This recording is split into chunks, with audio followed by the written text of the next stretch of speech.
Shalom teman-teman, apa kabar hari ini? Coba jawab dalam hati dulu. Capek, semangat, biasa aja, atau lagi banyak pikiran? Hari ini kita mau ngobrol tentang satu ayat yang mungkin sudah sering kita dengar.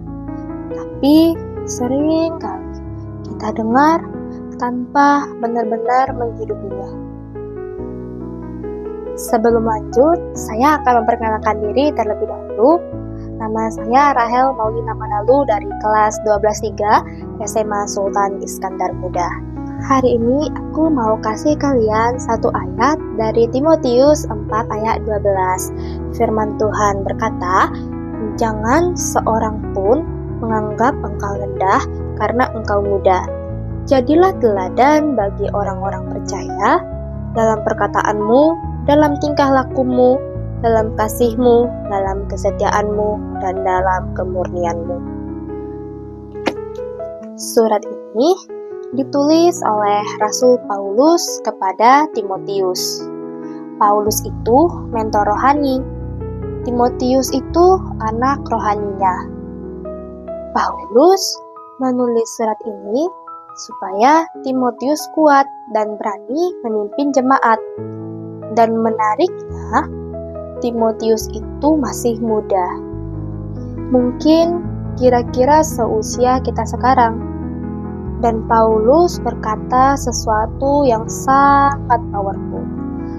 Jangan biarkan orang meremehkan kamu karena kamu muda. Jujur ya, siapa di sini yang pernah diremehkan karena masih muda? "Ah, kamu masih anak-anak. Kamu belum ngerti apa-apa. Nanti aja kalau udah dewasa." Sakit gak sih kalau diremehkan begitu? Kadang bikin kita jadi minder. Kadang bikin kita jadi diam. Kadang bikin kita merasa, ya udah deh, aku memang gak penting. Tapi dengar baik-baik. Usia muda bukan alasan untuk tidak dipakai Tuhan. Timotius masih muda. Daud masih muda waktu melawan Goliat. Yeremia masih muda ketika dipanggil Tuhan. Bahkan banyak murid Yesus juga masih muda saat dipanggil. Tuhan tidak menunggu kamu jadi 30 tahun dulu baru dipakai. Tuhan tidak menunggu kamu jadi sempurna terlebih dahulu, baru diutus. Tuhan bisa pakai kamu sekarang. Tema kita hari ini adalah pembawa kabar baik. Nah, kabar baik itu apa? Kabar baik adalah Injil. Kabar baik bahwa Yesus mengasihi kita. Kabar baik bahwa ada pengampunan. Kabar baik bahwa ada harapan. Kabar baik bahwa kita tidak sendirian. Tapi pertanyaannya, apakah kita benar-benar menjadi pembawa kabar baik? Atau justru pembawa kabar buruk? Coba pikirkan. Kalau teman-teman lihat kamu di sekolah, apakah mereka melihat terang? Atau mereka melihat gosip? Melihat semangat? Atau melihat suka menjatuhkan orang? Menjadi pembawa kabar baik bukan cuma soal berdiri di mimbar.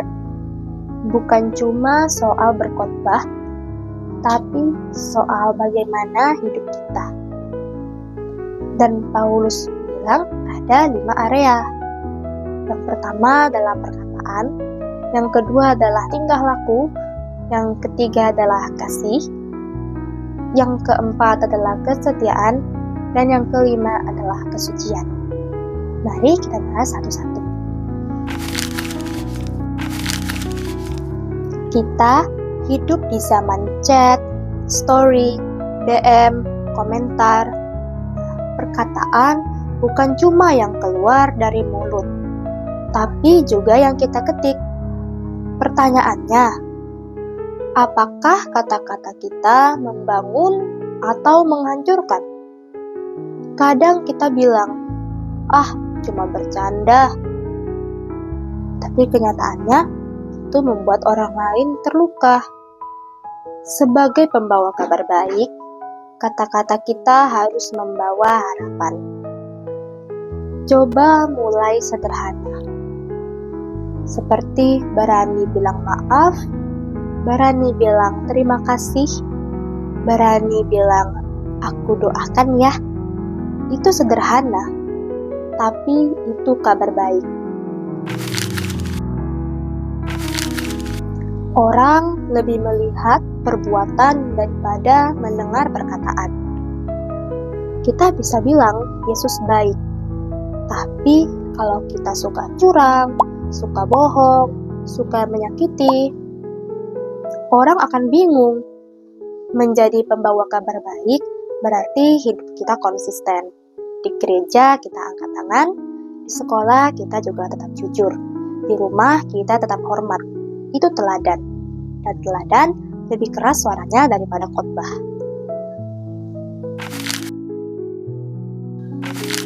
Ini bagian yang paling sulit. Mengasihi teman yang baik itu mudah. Tapi bagaimana dengan mengasihi teman yang menyebalkan? Mengasihi yang pernah menyakiti? Pasti rasanya sulit. Nah, tapi Yesus mengasihi kita waktu kita masih berdosa. Yesus tidak menunggu kita sempurna. Sebagai pembawa kabar baik, kita dipanggil untuk menunjukkan kasih. Kasih itu tidak membalas dendam, tidak menyimpan kebencian, mau mengampuni.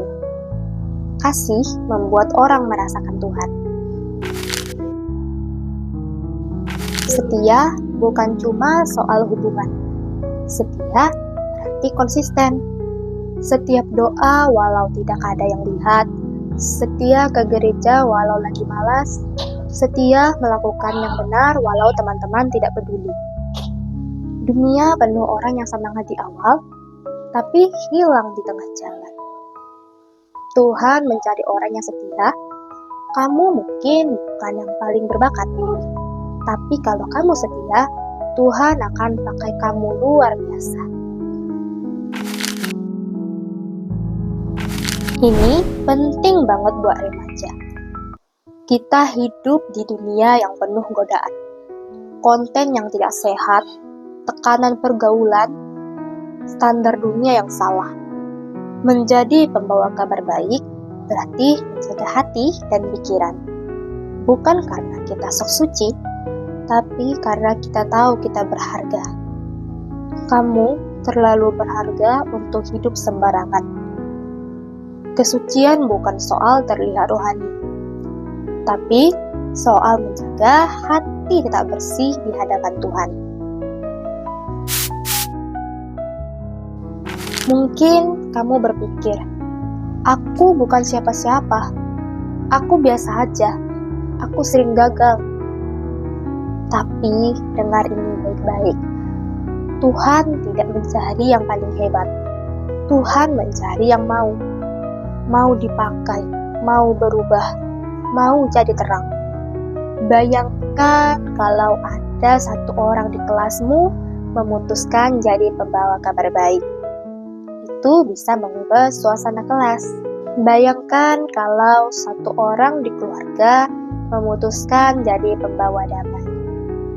Itu bisa mengubah rumah. Dan mungkin orang itu adalah kamu. Bayangkan ruangan gelap total. Lalu ada satu lilin kecil dinyalakan. Apakah lilin itu besar? Tidak. Tapi cukup untuk mengalahkan gelap. Kamu mungkin merasa kecil, tapi terang kecil pun tetap terang. Jangan remehkan dampak hidupmu. Sekarang saya mau tanya dengan jujur. Di antara 5 hal tadi, perkataan, tingkah laku, kasih, kesetiaan, kesucian, bagian mana yang paling lemah dalam hidup? Ketahuilah, Tuhan tidak datang untuk menghukum, Tuhan datang untuk membentuk. Hari ini, mungkin Tuhan sedang berkata, jangan minder karena kamu muda, jangan sembunyi karena kamu takut.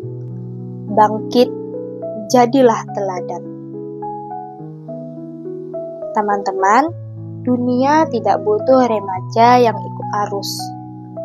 Dunia butuh remaja yang membawa kabar baik. Dan itu bisa dimulai dari kamu. Untuk menutup sesi pendalaman Alkitab kita hari ini, marilah kita bersatu dalam doa. Tuhan, hari ini kami telah mendengarkan dan membaca firman-Mu. Tuhan, kami sering merasa kecil, sering merasa tidak cukup, dan sering merasa diremehkan. Tapi hari ini kami percaya Engkau bisa memakai kami. Ajari kami menjadi pembawa kabar baik dalam perkataan kami, dalam tingkah laku kami, dalam kasih, dalam kesetiaan, dan dalam kesucian. Pakailah hidup kami mulai sekarang ya Bapa. Dalam nama Yesus kami berdoa. Amin. Sekian sesi pembicaraan Alkitab kita hari ini. Terima kasih semuanya yang sudah mendengarkan. Tuhan Yesus memberkati kita semua. Shalom.